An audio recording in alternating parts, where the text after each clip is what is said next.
വീട് ഇപ്പോൾ ഒരു ചെറിയ പണിയിലാണ്. ഇതാണ് പഴയ വീട്. അതൊന്ന് ഇതേപോലെ സെറ്റപ്പ് ആക്കാൻ പറ്റുമെന്നാണ് നോക്കണത്. പിന്നെ ഇവിടെ ഒരു റൂം എടുക്കുകയാണ്. ഒരു വലിയ സിറ്റ് ഔട്ടായിരുന്നു, അതിലൊരു റൂം എടുക്കുക. അതെന്തിനാണെന്ന് വെച്ചാൽ എൻ്റെ മരുമോനും മോളും വന്നാൽ എൻ്റെ മോൻ പുറത്തിറങ്ങി കിടക്കും.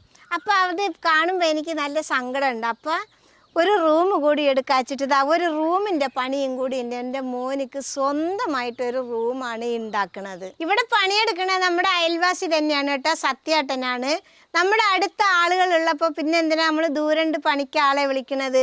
ഇവിടെ പണിയെടുക്കുന്നത് സത്യേട്ടനും ടീമുമാണ് പണിയെടുക്കുന്നത്. പക്ഷെ വന്നാൽ മതി അവർക്ക് സ്ഥിരമായിട്ട്. നമുക്കൊരു പെട്ടെന്ന് ആവശ്യം വന്നാൽ പുറത്തുനിന്ന് ആളെ വിളിച്ചാൽ അവരെയൊക്കെ കിട്ടുമോ? ഇവരൊക്കെ തന്നെയല്ലേ നമ്മൾ വിളിച്ചാൽ വേഗം വരുള്ളൂ. അതുകൊണ്ടാണ് ഞാൻ അങ്ങനെ മതിയെന്ന് ചെയ്തത്. ഞങ്ങളിപ്പോൾ 2 ആളേ ഉള്ളു. മോനൊരു മോളെയും കൂടി കൊണ്ടുവന്ന് കഴിഞ്ഞാൽ ഞങ്ങൾ 3 പേരാവും. ഞങ്ങൾ 3 ആളുകളും താമസിക്കാൻ ഇഷ്ടം പോലെ സ്ഥലവും സൗകര്യങ്ങളൊക്കെ ഉണ്ട്. പിന്നെ ഈ വീട് തന്നെ നേരാക്കി എടുത്താൽ മതി എന്നാണ് എൻ്റെ ആഗ്രഹം. ഒന്നുകൂടി മോടി പിടിപ്പിച്ചെടുക്കുക. പിന്നെ ഉള്ള പൈസ കൊണ്ട് ഒരുപാട് കടമൊന്നും വാങ്ങാതെ ബാധ്യതകളൊന്നും ഇല്ലാതെ കയ്യിലിരിക്കണ കാശ് കൊണ്ട് ചെയ്യാനാണ് എനിക്കിഷ്ടം. പിന്നെ വലിയ കടമൊക്കെ വാങ്ങി വലിയ വീടൊക്കെ വെച്ച് രാത്രി കിടന്നുറങ്ങാനും പറ്റില്ല, ഒരു മനസ്സമാധാനം ഉണ്ടാവില്ല, തിന്നാനും കുടിക്കാനും ഒന്നും തോന്നില്ല. ഇതാവുമ്പോണ്ടല്ലോ നല്ല മനസ്സമാധാനത്തോടെ സന്തോഷത്തോടെ നല്ല ഹാപ്പിയിൽ ജീവിക്കാൻ പറ്റും. നമ്മൾ കടം കള്ളിയൊന്നും ഇല്ലെങ്കിൽ കടം വാങ്ങണവരും കടം ഉള്ളവർക്കും രാത്രി ഉറങ്ങണത് ഞാൻ കണ്ടിട്ടേ ഇല്ല. അതുകൊണ്ടാണ് കടമൊന്നും വാങ്ങാതെ ഉള്ളത് വെച്ചിട്ട് നമ്മളിത് ചെയ്യുക.